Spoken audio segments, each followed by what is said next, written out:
घनश्याम ताया जी को बताया। ताया जी ने जीवन भर मेरे पिता का खून चूसा था, लेकिन अब उनका परिवार बहुत सहानुभूति जता रहा था। उनकी पत्नी नीता ताई जी मेरे घर आईं। उन्होंने मुझे देखा तो अपने हाथ फैलाए और फूट फूट कर रो पड़ीं। इट्स ओके ताई जी, मैंने अपने को उनके चंगुल से छुड़ाते हुए कहा। आपको खुद आने की जरूरत नहीं थी। क्या कह रहे हो? पति का छोटा भाई तो बेटे जैसा होता है, उन्होंने कहा। जाहिर है उन्होंने उस जमीन का कोई जिक्र नहीं किया जो उन्होंने अपने बेटे से हड़प ली थी। पूजा कब है? उन्होंने पूछा।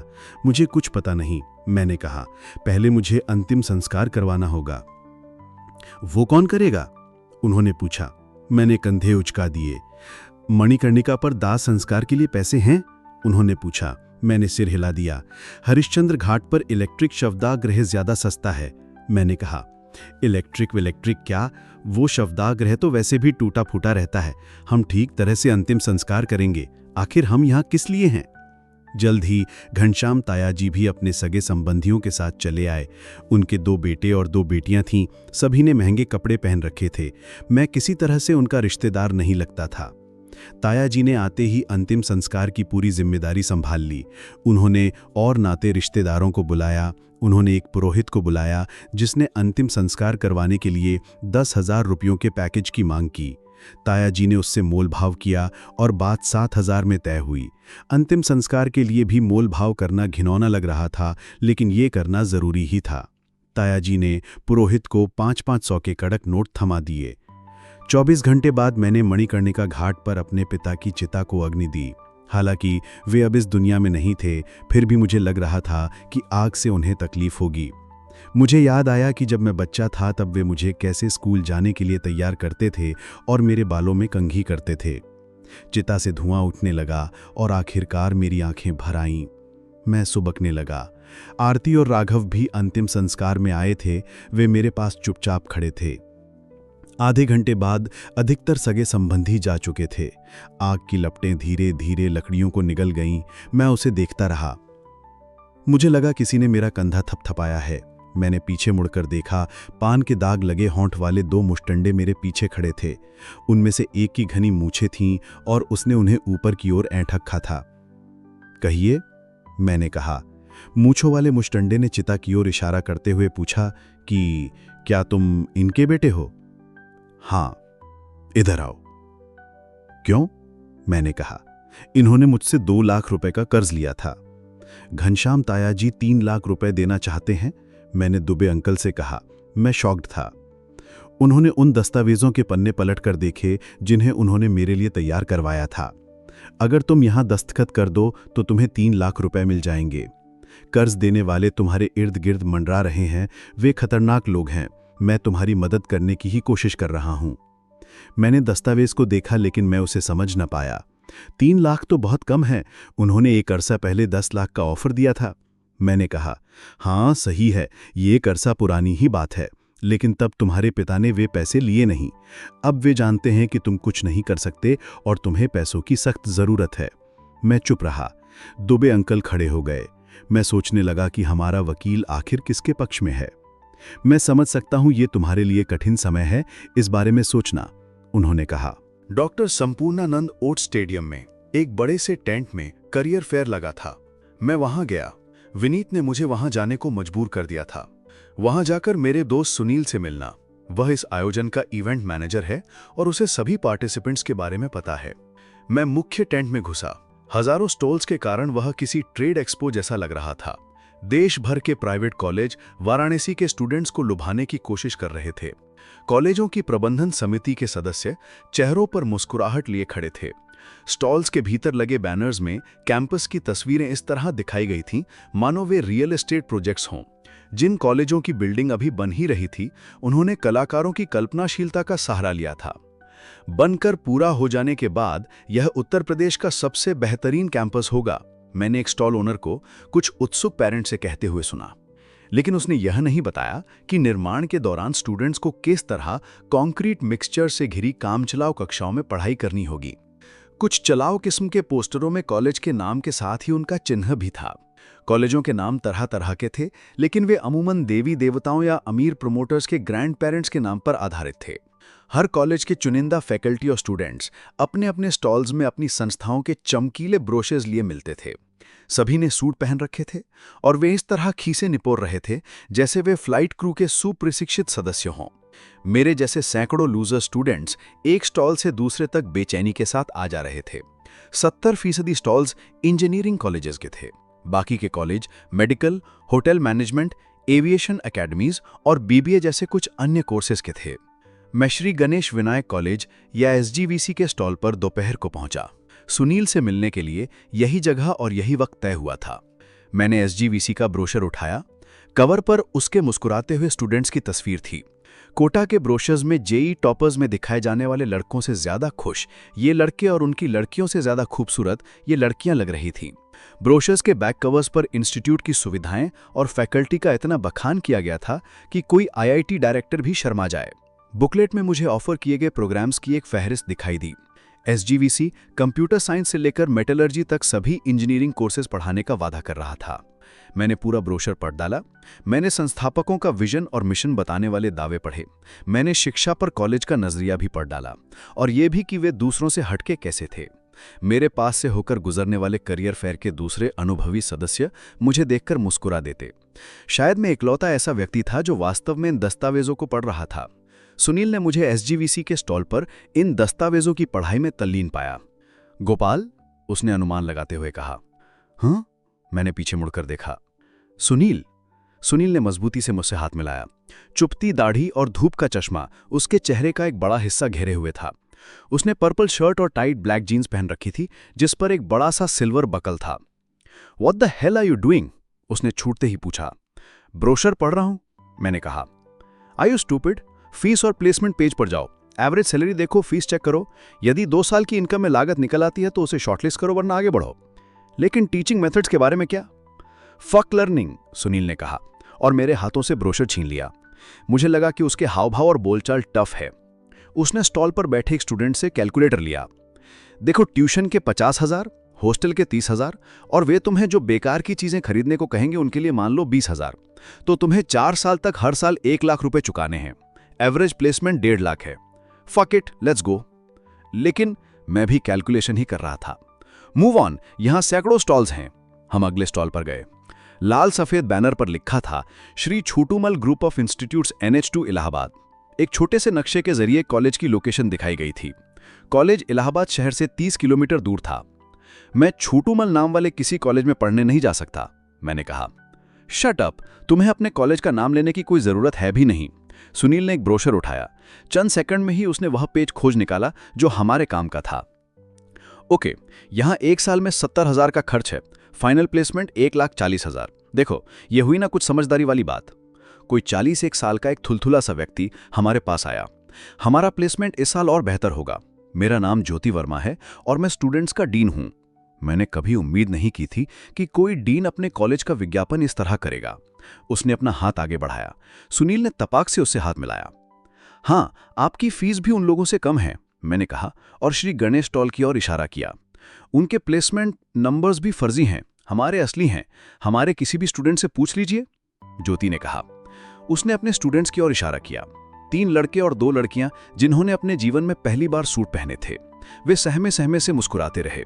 मैंने छोटूमल स्टॉल में कैंपस की तस्वीरों पर नजर घुमाई। श्री गणेश स्टॉल से एक व्यक्ति मेरे पास आया। उसने मेरा कंधा थपथपाया। जी, मैंने कहा। श्री गणेश से महेश वर्मा, क्या छोटूमल ने हमारे बारे में कुछ निगेटिव कहा? मैंने उसकी ओर देखा। महेश भी 40 साल का था और थुलथुला। वह बहुत कुछ ज्योति वर्मा जैसा ही दिखता था। उन्होंने कुछ निगेटिव कहा? महेश ने फिर पूछा। मैंने सिर हिला दिया। तुम छोटूमल को कंसिडर कर रहे हो? उसने कहा। मैंने हामी भरी। श्री गणेश क्यों नहीं? महंगा है, मैंने कहा। तुम्हारा बजट क्या है? शायद हम तुम्हारी कुछ मदद कर सकें। मैंने कहा, मैंने सोचा भी नहीं था कि कॉलेज फीस की भी बार्गेनिंग हो सकती है। मुझे अपना बजट बताओ। यदि तुम अभी साइन अप करते हो तो मैं तुम्हें 10% का डिस्काउंट दूंगा। मैंने सुनील की ओर देखा। मुझे समझ नहीं आ रहा था कि अब क्या कहूं या क्या करूं। सुनील ने मोचा संभाल लिया। हमें 30% ऑफ चाहिए। चटूमल हमसे इतनी ही फीस ले रहा है, सुनील ने कहा। उनके पास तो एक भी बिल्डिंग नहीं है, महेश ने कहा। तुम्हें कैसे पता? मैंने कहा। वो मेरा भाई है, उसने मुझसे नाता तोड़ लिया और अपना खुद का कॉलेज खोल लिया, लेकिन उसके कॉलेज की रिपोर्ट्स अच्छी नहीं है, महेश ने कहा। ज्योति दूर से ही हम पर नजर बनाए हुए था, तो वे दोनों भाई थे, इसीलिए एक जैसे लग रहे थे। हमें उससे कोई मतलब नहीं, तुम तो हमें अपना मैक्सिमम डिस्काउंट बताओ, सुनील ने कहा। मेरे स्टॉल पर चलो, महेश ने हमें अपने पीछे चलने को कहा। रुको, ज्योति ने हमारा रास्ता रोक लिया। क्या है? मैंने कहा। तुम श्री गणेश में क्यों जा रहे हो? वो मुझे डिस्काउंट दे रहा है, मैंने कहा। क्या तुमने मुझसे डिस्काउंट की बात की? क्या मैंने मना किया? ज्योति ने कहा। उसके चेहरे पर बड़े गंभीर भाव थे। मैंने इससे पहले कभी किसी बिजनेसमैन कम डीन को नहीं देखा था। महेश भाई, प्लीज मेरे स्टॉल से चले जाइए, ज्योति ने धौंस देते हुए कहा। ये मेरा स्टूडेंट है, हमारी पहले बात हो गई थी, महेश भाई ने कहा और मेरी कलाई थाम ली। आओ बेटा, तुम्हारा नाम क्या है? गोपाल, मैंने कहा। इतने में ही ज्योति ने मेरी दूसरी कलाई थाम ली। लेकिन प्लीज मुझे लेकर ये खींचातानी बंद कीजिए। दोनों भाइयों ने मेरी इस गुजारिश को नजरअंदाज कर दिया। मैं तुम्हें बेस्ट डिस्काउंट दूंगा, श्री गणेश में जाकर अपनी जिंदगी मत बर्बाद करना। उनके पास लैब्स तक नहीं है, ब्रोशर में दिखाई गई तस्वीरें किसी दूसरे कॉलेज की हैं, ज्योति ने कहा। सर, मैं तो ये भी नहीं जानता, मैंने कहा और सुनील की ओर देखा। वो भी मेरी तरह भौंचक्का नजर आ रहा था। शट अप ज्योति, अभी तक नरमी से पेश आ रहे महेश एकदम से गर्म हो गए। मेरे स्टॉल में मुझी पर मत चिल्लाओ, चले जाओ यहां से, ज्योति ने कहा। महेश ने हम सभी को एक डरती लुक दी और फिर देखते ही देखते उसने चटुमल का बैनर फाड़ दिया। ज्योति का चेहरा उसके कॉलेज के चिन्ह जितना लाल सुर्ख हो गया। वो श्री गणेश के स्टॉल पर गया और ब्रोशर्स के बॉक्स को नीचे फेंक दिया। मैं स्टॉल से बच भागने की कोशिश कर रहा था कि श्री गणेश के एक भाड़े के टट्टू ने मुझे पीछे धकेल दिया। मैं मुंह के बल सफेद शीट से ढकी लकड़ी की एक टेबल पर जा गिरा। उसमें एक कील बाहर निकली हुई थी जिससे मेरा गाल कट गया। मेरे चेहरे के एक हिस्से पर खून की लकीर बहने लगी। मेरे माथे पर पसीने की कुछ बूंदें थी। आखिर मैंने पढ़ाई के लिए अपना खून पसीना एक कर ही दिया था। सुनील ने उठने में मेरी मदद की। मैंने सफेद शीट पर खून देखा तो मुझे उबकाई आने लगी। हमारे आसपास भीड़ जमा हो गई थी। मैंने कुछ नहीं कहा और वहां से निकल भागा। मैं स्टेडियम से निकला और मुख्य सड़क पर 200 मीटर तक दौड़ता रहा। फिर मैं सांस लेने के लिए रुका। मुझे अपने पीछे सुनील के कदमों की आवाज सुनाई दी। हम दोनों एक दूसरे के सामने खड़े हाँप रहे थे। फाक, सुनील ने कहा, बाल बाल बचे। फिर हम केमिस्ट के यहां गए जहां मैंने अपने गाल पर कुछ ड्रेसिंग कराई। चलो मैं तुम्हें सीसीडी पर ले चलता हूं, वो पिछले हफ्ते ही खुला है, सुनील ने कहा। हम सिगरा के आईपी मॉल में कैफे कॉफी डे पर पहुंचे। सुनील ने 100 का एक कड़क नोट देकर 2 कोल्ड कॉफी ले ली। इतने पैसे में मैं पूरा हफ्ता गुजार सकता था। ये सब क्या था? ये लोग कॉलेज चलाते हैं? वो इलाहाबाद की वर्मा फैमिली थी। वे देशी शराब का धंधा करते हैं। अब उन्होंने कॉलेज भी खोल लिया है। क्या? मैंने कहा। पैसा, प्राइवेट कॉलेजों में खूब पैसा है। फिर इससे सोसाइटी में उनका नाम भी ऊंचा होता है। अब वे एजुकेशन सेक्टर के ऊंचे लोग हैं, शराब का धंधा करने वाले नहीं। लेकिन उनका बर्ताव तो गुंडों जैसा ही था। गुंडे ही तो हैं। भाइयों में फसाद हुआ, दोनों ने अपने अपने कॉलेज खोल लिए। अब वे दोनों एक दूसरे की टांग खींचते रहते हैं। मैं तो ऐसे कॉलेज में नहीं जा सकता। डोंट वरी, हम तुम्हारे लिए एक और कॉलेज ढूंढ लेंगे। हम जमकर बार्गेनिंग करेंगे। आखिर उन्हें भी तो अपनी सीटें भरनी है। मुझे तो ऐसी जगहों पर पढ़ाई करने के बारे में सोचकर भी डर लगता है। शराब माफिया कॉलेज चला रहे। हाँ, नेता, बिल्डिंग्स, बीड़ी बनाने वाले, जिसे भी काले धंधे का तजुर्बा हो, वो एजुकेशन सेक्टर में अच्छा पैसा कमाता है। सुनील ने अपनी स्ट्रॉ निकाली और उसकी क्रीम चाट गया। रियली? क्या अकेडमिशियंस को कॉलेज नहीं खोलने चाहिए, जैसे कि एक्स प्रोफेसर्स? पागल हो गए हो क्या? एजुकेशन सेक्टर हर किसी के बस की बात नहीं है। हर कदम पर खाने वाले बैठे हैं। सुनील मुझसे बातें करते करते अपना एक पैर हिलाने लगा। अब उसने अपना मोबाइल फोन निकाला। अब सेलफोन्स आम हो चले थे, लेकिन उन्हें अब भी स्टेटस सिंबल माना जाता था। सुनील ने किसी को फोन लगाया। ऐसा लग रहा था जैसे जिस व्यक्ति को कॉल किया गया हो वो मुसीबत में हो। शांत हो जाइए चौबे जी, फेयर पर एमएलए शुक्ला जी का हाथ है। हाँ, अब तो क्लोजिंग टाइम है, मुझे 2 घंटे का और समय दीजिए। Hold on. सुनील मेरी ओर मुड़ा। इवेंट्स बिजनेस, ये हमेशा मेरी जान के पीछे पड़े रहते हैं, उसने दबी आवाज में मुझसे कहा। यदि मैं कुछ देर के लिए जाऊं तो बुरा तो नहीं मानोगे? मैं लौट आऊंगा। श्योर, मैंने कहा। अब मैं अपनी ड्रिंक के साथ अकेला बैठा था। मैंने लोगों को एक नज़र देखा।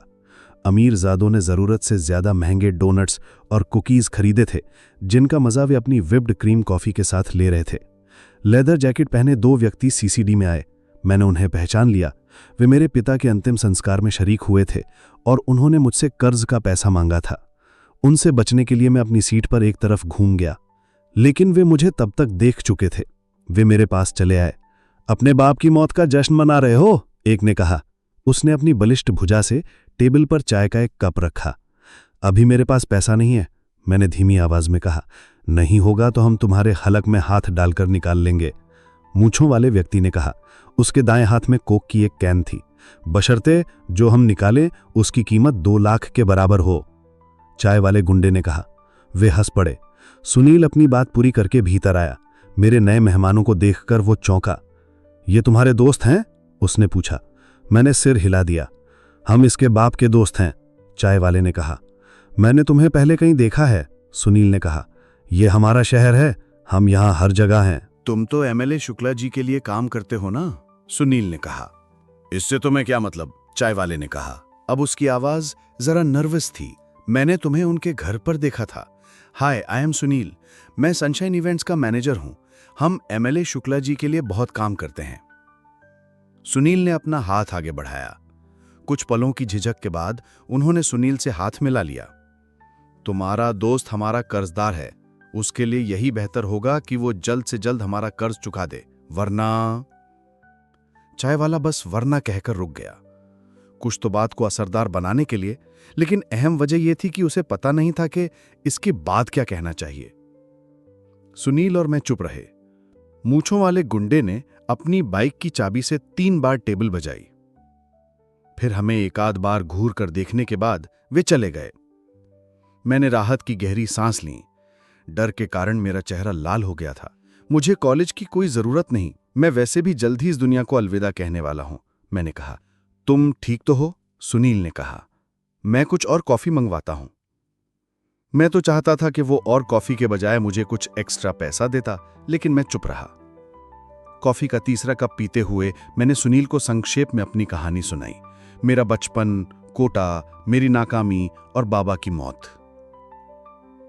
सुनील ने टेबल पर अपना खाली कप रख दिया। तो अब तुम्हारे सर पर भारी कर्ज चढ़ा हुआ है और उसे चुकाने के लिए तुम्हारे पास कोई जरिया नहीं है? उसने 2 टूक कहा। शायद मेरा घर, लेकिन उसकी कीमत ज्यादा नहीं है, और फिर घर बेचने के बाद मेरे पास सर छुपाने को भी कोई जगह नहीं रह जाएगी। और प्रॉपर्टी विवाद? मैंने सुनील को बहुत संक्षेप में ही प्रॉपर्टी विवाद के बारे में बताया था। वो एक पुराना विवाद है, मैंने कहा। मैं इस बात पर हैरान था कि संक्षेप में बताने के बावजूद सुनील का ध्यान उस तरफ चला गया था। क्या प्रॉपर्टी है? एग्रीकल्चरल लैंड, मैंने अनमने ढंग से कहा। कहां? उसने कहा। शहर से 10 किलोमीटर दूर। सुनील की आंखें फैल गईं। ये तो काफी पास है। जमीन कितनी बड़ी है? 30 एकड़। उसमें हमारा हिस्सा 15 एकड़ का है। और तुम्हारे अंकल क्या कह रहे हैं? कुछ नहीं, उन्हें पूरी जमीन चाहिए। उस मामले में पूरा गड़बड़ झाला हो चुका है। कई दस्तावेज फर्जी बनाए गए हैं। मुकदमा 12 साल से चल रहा है। मैंने अपनी कॉफी खत्म की। तो बात यह है कि मेरी ऐसी तैसी हो चुकी है। शायद वे लोग अपना पैसा वापस लेने के लिए मेरा घर बिकवा दें। कॉफी के लिए शुक्रिया। मैं जाने के लिए उठ खड़ा हुआ। अब तुम क्या करोगे? सुनील ने पूछा। वो अब भी बैठा हुआ था और सोच में डूबा हुआ था। मैं एक सड़ियल सा कॉलेज ज्वाइन करूंगा और जो जॉब मिले वो कर लूंगा। रुको, बैठ जाओ, सुनील ने कहा। क्या बात है? मैंने बैठते हुए कहा। मैं तुम्हें कुछ सजेस्ट करूंगा और उसमें तुम्हारी मदद भी करूंगा, लेकिन मुझे अपना हिस्सा चाहिए, बड़ा हिस्सा। हिस्सा? मैंने कहा। किस बात का हिस्सा? मेरी इस पिटी हुई जिंदगी का? तो 10%। डन? सुनील ने कहा। 10% किस बात के? जो भी तुम कमाओगे, तुम्हारी कमाई में 10% इक्विटी। कैसी कमाई? मैंने कहा। मुझे समझ नहीं आ रहा था। तुम एक कॉलेज खोलोगे। क्या? रिलैक्स, सुनील ने कहा। क्या तुम घाट के साधुओं की तरह भांग का नशा करते हो? आखिर मैं उसकी इन बहकी बहकी बातों पर कैसे भरोसा कर सकता था? देखो, तुम्हारे पास जमीन है, सबसे जरूरी चीज तो वही है, वो भी शहर पास है। वो अभी मेरे पास नहीं है। अदालत में मुकदमा सालों से चल रहा है और कोई नतीजा नजर नहीं आ रहा। हम उसे निपटा सकते हैं। हम कौन? और वो एग्रीकल्चरल लैंड है, उस पर केवल फसल उगाई जा सकती है, यही कानून है। हमारे देश में ऐसे भी लोग हैं जो कानून से ऊपर हैं। कौन? एमएलए शुक्ला जी। शुक्ला? कौन? हमारे विधायक रमनलाल शुक्ला। तुमने कभी उनका नाम नहीं सुना क्या? तुमने फोन पर उनका जिक्र किया था। हां, मैं उनके आशीर्वाद से 20 इवेंट्स कर चुका हूं, नहीं तो मुझे अधिकारियों की अनुमति कैसे मिलती? मैं खुद उनका हिस्सा उन तक पहुंचाता हूं। मैं तुम्हें भी उनके पास ले जाऊंगा अपने हिस्से के लिए। मैंने अपनी उंगलियां चटकाईं। हिस्सा? हां, हिस्सा 10%। अभी से भूल गए? तुम ये सब क्या बातें कर रहे हो? शुक्ला जी से मिलते हैं। तुम्हारे पास प्रॉपर्टी के जितने भी पेपर्स हों ले आना। तुम मजाक तो नहीं कर रहे हो ना? क्या मुझे देखकर ऐसा लगता है कि मैं मजाक कर रहा हूं? मैंने उसके जेल किए गए बालों और उनमें विराजित रंगीन सनग्लासेस को देखा। मैंने अपनी धारणा बदल ली। तुम चाहते हो कि मैं कॉलेज खोलूं? मैं तो खुद कॉलेज नहीं गया हूं। भारत में जितने लोग कॉलेज के मालिक हैं, उनमें से अधिकतर खुद भी कभी कॉलेज नहीं गए हैं। स्टूपिड लोग कॉलेज जाते हैं, स्मार्ट लोग कॉलेज खरीद लेते हैं। अगले हफ्ते की मुलाकात तय करते हैं। और याद रखना। क्या? उसने अपनी उंगलियां चटकाईं। मेरा 10%। आरती और मैं एक लंबी बोट राइड पर गए। अल सुबह के बयार में उसका हरा दुपट्टा पीछे की ओर उड़ रहा था। तुमने कुछ तय किया कि अब आगे क्या करोगे? उसने पूछा। मैं प्राइवेट इंजीनियरिंग कॉलेज देख रहा हूं और वे सभी बहुत महंगे और बहुत बुरे हैं, मैंने कहा। मैं कुछ देर के लिए रुका। नाम नदी के बीच में ठहरी हुई थी। मैं सोचने लगा कि क्या आरती मेरे पास आएगी और मेरी हथेलियां सहलाएगी। उसने ऐसा नहीं किया। तो अब क्या? आरती ने पूछा। कोई पत्राचार, डिग्री और जॉब और लोन के बारे में क्या? उसे मैनेज किया जा सकता है। बाबा उसमें से बहुत कुछ सेटल कर चुके थे। मैं झूठ बोल गया। मैं नहीं चाहता था कि मैं उस पर अपनी मुसीबतों का बोझ डालूं और उसके साथ मुझे जितना वक्त बिताने का मौका मिला है उसे गंवा दूं। गुड, चिंता मत करो, सब ठीक हो जाएगा। वह उठी और मेरे पास बैठ गई। फिर उसने मेरा हाथ अपने हाथों में लिया और जैसे कुछ सोचते हुए मेरी अंगुलियां चटकाने लगी। तुम राघव के साथ खुश हो ना? मैंने पूछा। मैं उम्मीद कर रहा था कि काश वह कहती नहीं, लेकिन मैं ऐसा दिखावा कर रहा था मानो मैं इससे उल्टा चाहता हूं। ओह यस, उसने मेरी ओर देखा। उसकी आंखें चमक रही थी। राघव बहुत अच्छा है। मैंने अपना हाथ खींच लिया। वह मेरी निराशा को समझ गई। मैंने तो कभी नहीं कहा कि वह अच्छा नहीं है, मैंने दूसरी तरफ देखते हुए कहा। तुम ठीक तो हो? हाँ, मैं एक नकली मुस्कुराहट मुस्कुरा दिया। और वह कैसा है? उसने अपने पेरेंट्स को कह दिया है कि वह इंजीनियर नहीं बनना चाहता। वे इस बात से खुश नहीं हैं। वह एडियट है। अब भला वह क्या करेगा? जर्नालिज्म में, उसने कहा। उसे जर्नालिम से प्यार है। वह यही करना चाहता है। वह कुछ बदलाव लाना चाहता है। उसने यूनिवर्सिटी की पॉलिटिक्स भी ज्वाइन कर ली है। टोटली स्टूपिड, मैंने कहा। मैंने फिर पतवार उठा ली। आरती अपनी जगह पर जाकर बैठ गई। वापसी के दौरान हम चुप्पी साधे रहे। नदी में पतवार की छपाक की आवाज ही खामोशी को तोड़ रही थी। आरती के बाल और बड़े हो गए थे और अब वे उसकी कमर तक आने लगे थे। मैं उसकी पलकें झपकना देखता रहा। लगता था जैसे सुबह का सूर्य उसके भीतर है और उसकी त्वचा से उसकी रोशनी फूट रही है। मैंने उसके होठों को नजरअंदाज कर दिया। यदि मैं उन्हें देखता तो मेरे मन में उन्हें चूम लेने की इच्छा जाग जाती। आखिर हम बड़े ही क्यों हुए गोपाल? आरती ने कहा।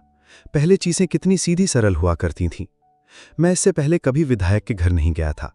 दोपहर 3 बजे हम कचहरी क्षेत्र में शुक्ला जी के लंबे चौड़े बंगले पर पहुंचे। बाहर पुलिस की जीपें खड़ी थीं और सिक्योरिटी गार्ड्स हर जगह तैनात थे। सुनील ने गेट पर अपना परिचय दिया तो हमें भीतर जाने दिया गया। फ्रंट लॉन में अनेक ग्रामीण बैठे थे और विधायक से मिलने की अपनी बारी आने का इंतजार कर रहे थे। सुनील ने बताया था कि विधायक शुक्ला अकेले ही रहते थे। उनके परिवार के सदस्य अधिकतर समय विदेशों में बिताते थे। उनके दोनों बेटे भी विदेशों में ही पढ़ाई कर रहे थे। विधायक के घर में पार्टी के इतने कार्यकर्ता थे कि वह घर से ज्यादा पार्टी का ऑफिस लग रहा था। सुनील अपने साथ गिरीश बेदी को लाया था, जो कि एक अनुभवी एजुकेशन कंसल्टेंट था। मेरे पास अटैची भर के प्रॉपर्टी के दस्तावेज और अदालती कागजात थे। विधायक के ऑफिस पहुंचने से पहले गार्ड्स ने 3 बार हमारा बैग जांचा। एक खूबसूरत पॉलिश्ड लकड़ी की मेज पर अधेड़ उम्र का एक व्यक्ति कड़क कलफदार कुर्ता पैजामा पहने बैठा था। अपनी छोटी सी तोंद के बावजूद शुक्ला जी को हैंडसम कहा जा सकता था, खासतौर पर इस बात के मद्देनजर कि वे विधायक थे। उन्होंने हमें बैठने का इशारा किया और सेलफोन पर बतियाते रहे।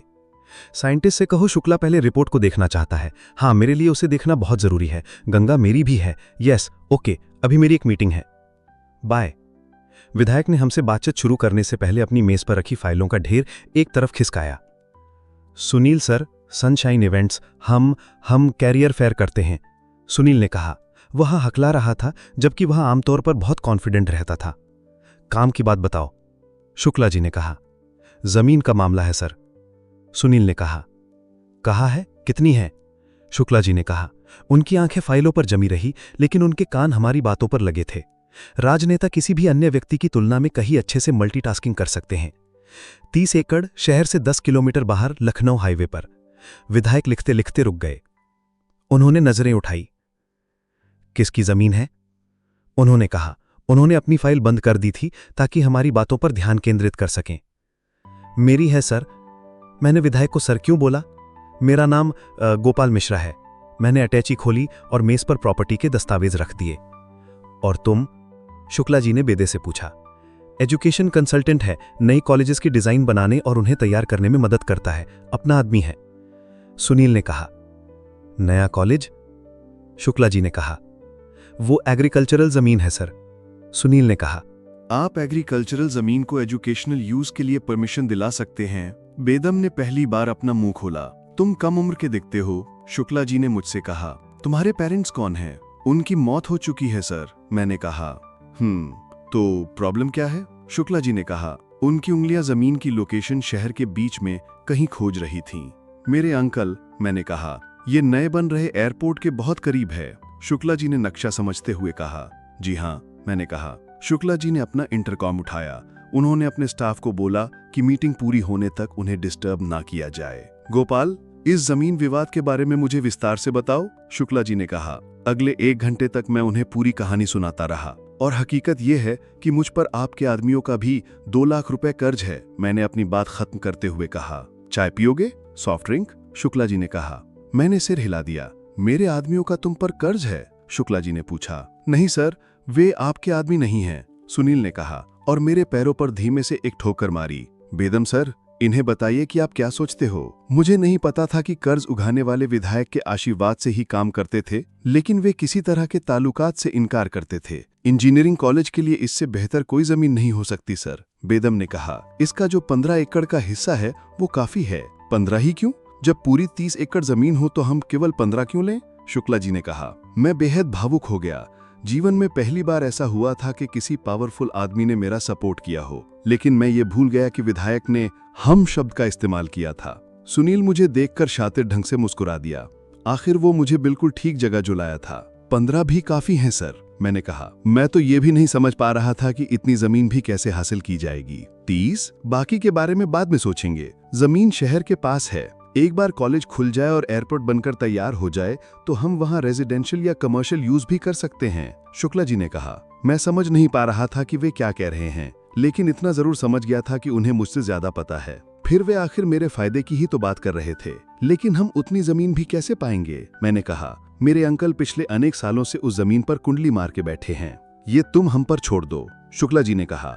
तुम तो मुझे बस इतना ही बताओ कि क्या तुम एक कॉलेज चला सकते हो? मैं? हाँ, क्योंकि कॉलेज का चेहरा और नाम तुम ही होगे।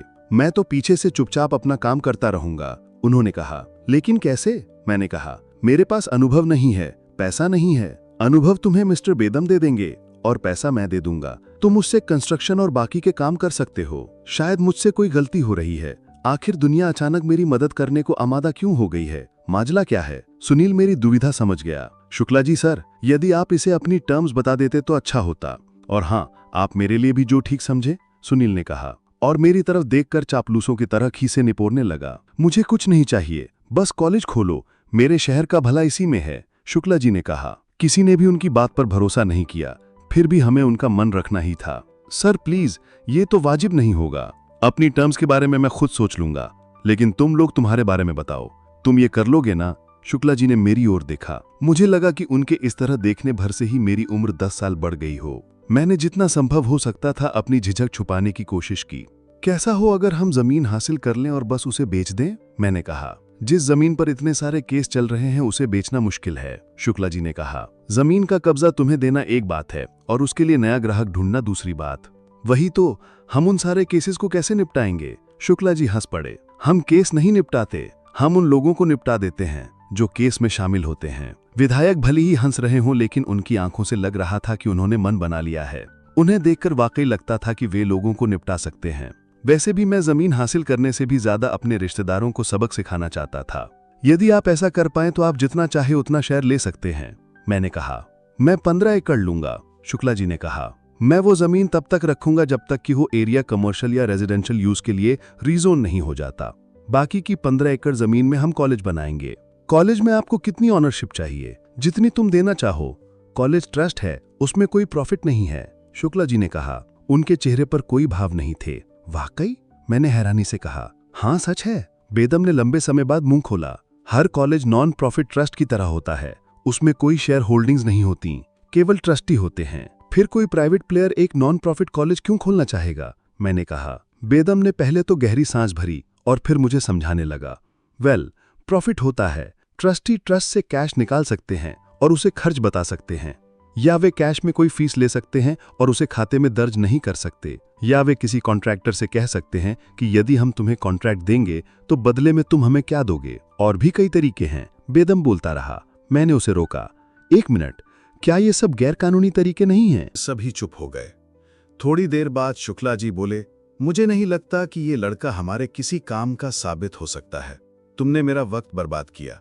बेदर्द और सुनील ने शर्म से अपना सिर झुका लिया।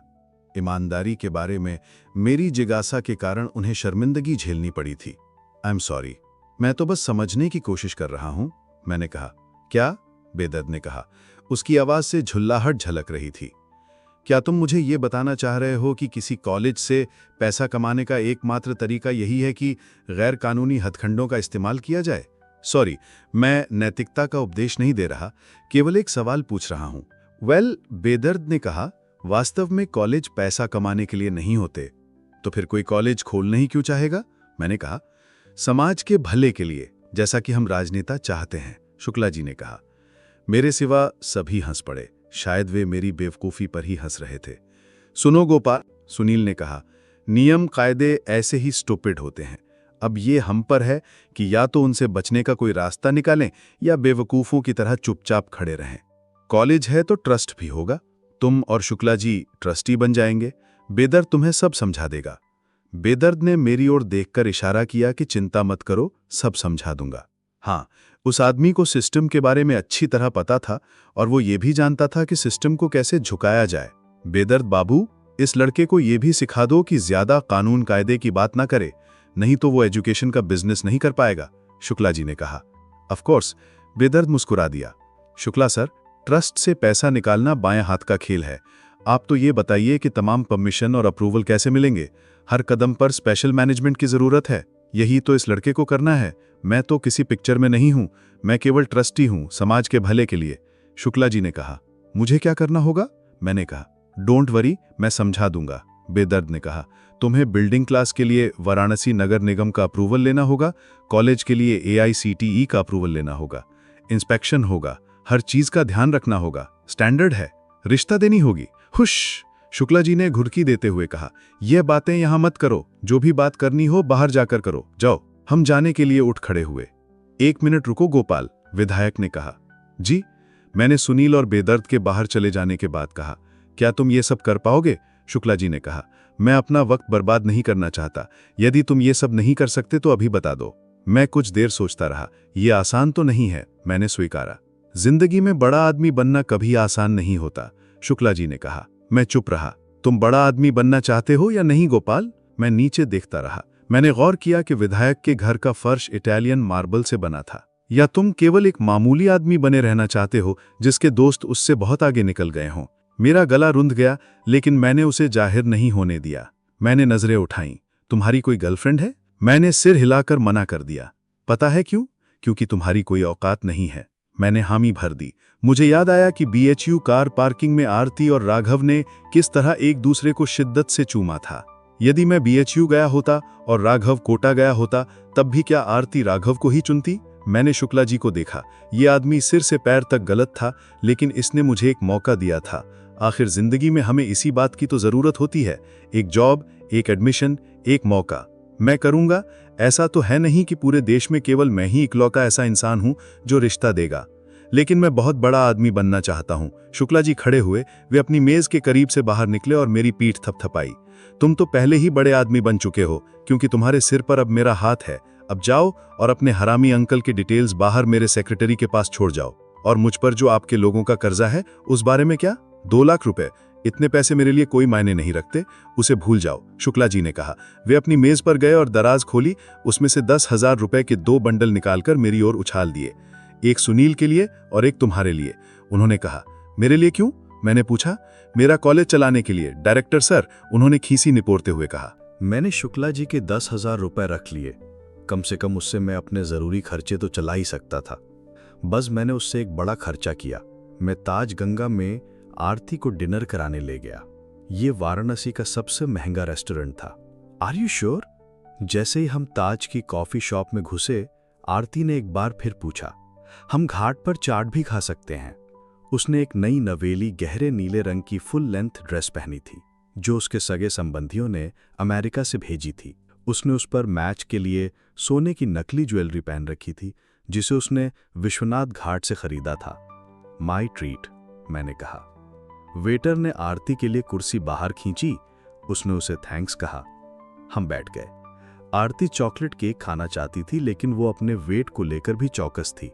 आखिरकार हमने सूप और सलाद लेना तय किया ताकि मीठे के लिए कैलोरीज बचा सकें। उसने चम्मच से गर्म सूप हिलाया।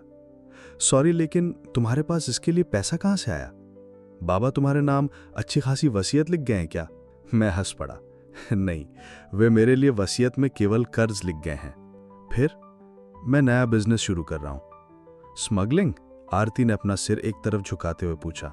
शट अप, मैं एक कॉलेज खोल रहा हूं। क्या? आरती ने इतनी जोर से कहा कि पूरी कॉफी शॉप ने सुना। सॉरी, उसने धीमे से फुसफुसाते हुए कहा। क्या तुमने वही कहा जो मैंने सुना? तुम एक कॉलेज खोलने जा रहे हो? हाँ, हमारी उस जमीन पर जिस पर केस चल रहा है। लेकिन कैसे? उस पर तो तुम्हारे काका का कब्जा है ना, और तुम कॉलेज कैसे बनाओगे? मेरे साथ कुछ पार्टनर्स हैं, बहुत अच्छे पार्टनर्स हैं। कौन? आरती ने कहा। मैं तुम्हें बताऊंगा, अभी हम अपने प्लान को अंतिम रूप दे रहे हैं। रियली? आरती ने कहा। तो तुम इसको लेकर इतने सीरियस हो? हाँ, शहर के बाहर हमारी 15 एकड़ जमीन है। यदि हम मामला सुलझा लें और रीजोनिंग करवा लें तो वो जमीन कॉलेज बनाने के लिए परफेक्ट है। मैंने बेदी की बातें दोहरा दी। वाओ, आरती ने कहा और खिलखिला दी। तुम तो बड़े आदमी बनने जा रहे हो गोपाल। पता है क्यों? क्यों? क्योंकि तुम्हारा दिल बहुत बड़ा है। आरती ने धीमे से टेबल पर रखा मेरा हाथ सहलाया। मेरा दिल बड़ा था या छोटा ये तो पता नहीं, लेकिन उसके चूहन से वो धक धक जरूर करने लगा। मैंने फौरन बातचीत का रुख बदला। तुम्हारे क्या हाल है? कॉलेज में क्या चल रहा है? बोरिंग, लेकिन मैं एक एविएशन एकेडमी ज्वाइन करने वाली हूं। क्या? उसमें मुझे फ्लाइट अटेंडेंट बनने की ट्रेनिंग दी जाएगी।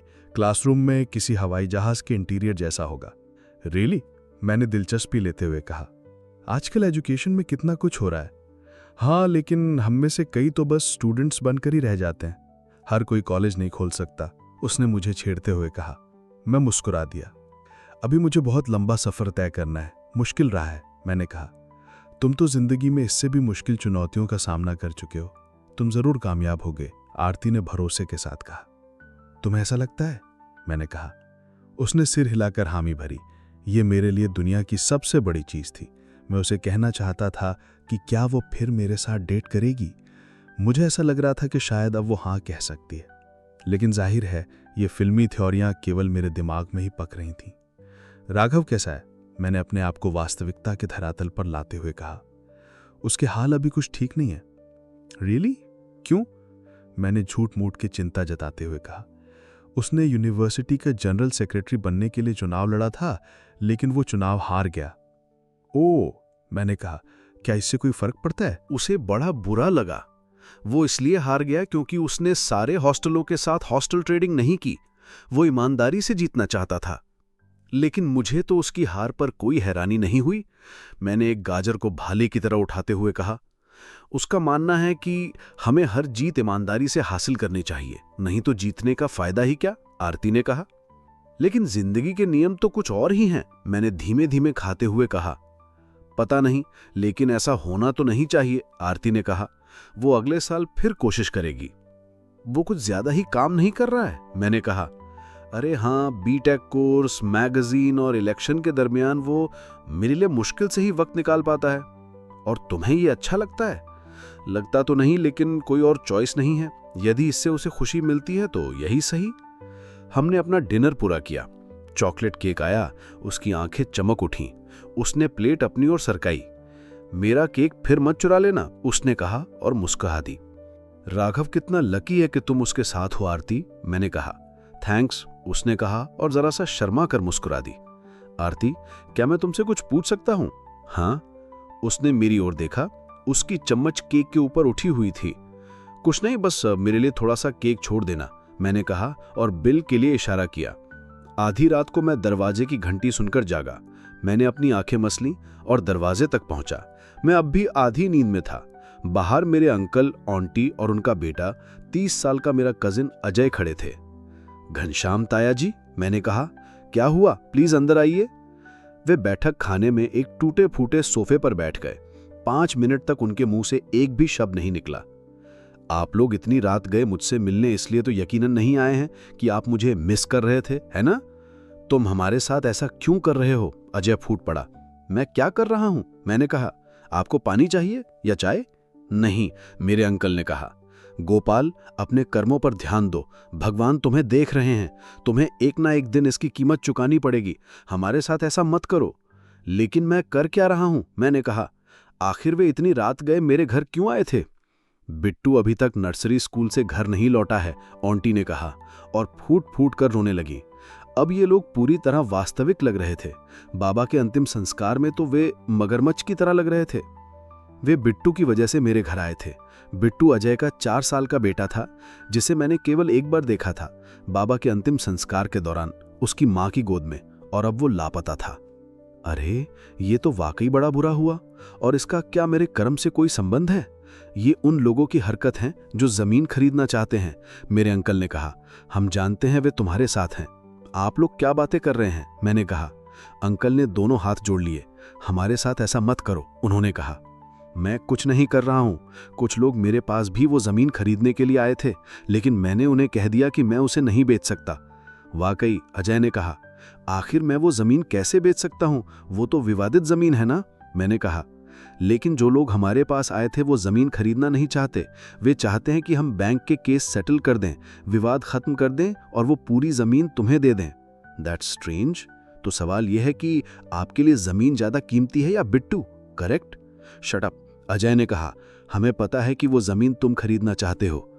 मेरे पास खाना खरीदने का पैसा नहीं है, जमीन कहां से खरीदूंगा? मैंने सिर खुजाते हुए कहा। वे लोग कौन हैं? अंकल ने पूछा। पता नहीं, आप चाहें तो पुलिस की मदद ले सकते हैं, लेकिन लगता है शायद वे गुंडे बदमाश हैं। हमें पुलिस के पास नहीं जाना, आंटी ने कहा। वे कुछ भी कर सकते हैं। बिट्टू छोटा है, उनके लिए उसकी बॉडी छुपाना कोई मुश्किल काम नहीं होगा। वैसे भी ये वाराणसी है, यहाँ डेड बॉडी को बड़ी आसानी से डिस्पोज किया जा सकता है। अजय सोफे से उठा और मेरी कॉलर पकड़ ली। मुझे पता है कि तुम इसमें इन्वॉल्व हो। तुम्हारे पिता सीधे साधे थे, लेकिन तुम टेढ़े हो, उसने कहा। उसकी आंखों से आग बरस रही थी। मेरे भाई, कॉलर छोड़ दो अभी, इसी वक्त, मैंने शांत लेकिन ठोस आवाज में कहा। अजय की मां ने अपने बेटे का हाथ थपथपाया। उसने मुझे छोड़ दिया। वे लोग कितने रुपए दे रहे हैं? मैंने पूछा। 8 लाख रुपए, अंकल ने कहा। नॉट बैड, मैंने कहा। यह मार्केट प्राइस के सामने रत्ती भर भी नहीं है, लेकिन आपने मेरे सामने जितने पैसों की पेशकश रखी थी उससे तो यह दोगुना से भी अधिक है, मैंने कहा। इसका मतलब तुम इस मामले में इन्वॉल्व हो। अजय ने मुझे घूर कर देखा। घर जाइए ताया जी और ठंडे दिमाग से सोचिए। हम बिट्टू को जमीन से ज्यादा चाहते हैं। हमारे साथ ये सब क्या हो रहा है? आंटी ने दरवाजे पर कहा। ये सब कर्म का खेल है, ताया जी आपको समझा देंगे, मैंने मुस्कुराते हुए दरवाजा बंद कर दिया। जब बट्टू दिन रात तक घर नहीं आया, तब जाकर मेरे रिलेटिव्स को 8 लाख की ऑफर की वैल्यू समझ आई। जैसे ही मिस्टर घनश्याम मिश्रा और मिस्टर अजय मिश्रा ने पेपर साइन किए, मुझे विधायक के ऑफिस से फोन आया। Sharma here, PA to Shukla ji, caller ने कहा। आज रात MLA साहब ने आपको डिनर पर बुलाया है। चीयर्स, शुक्ला जी ने कहा। हमने विस्की के गिलास टकराए। बेदी, सुनील और मैं उनके बड़े से बैठक खाने में बैठे थे। उसमें 3 अलग अलग सिटिंग एरिया थे, जिनमें वेलवेट सोफे, कॉफ़ी टेबलें, सजी खजी लैंपें और फानूस थे। 3 waiter napkin line China plates में कबाब, नट्स और मिनी समोसे परोस रहे थे।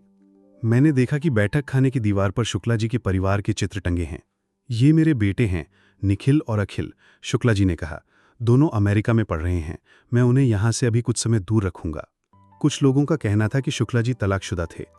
कुछ अन्य का कहना था कि लखनऊ में उनका एक और परिवार है, लेकिन मुझे ये सब जानने में कोई दिलचस्पी नहीं थी।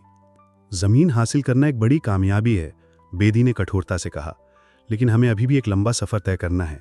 हम अगले हफ्ते वीएनएन वालों से मिल रहे हैं। तब तक हमें ट्रस्ट की औपचारिकताएं पूरी कर लेनी चाहिए।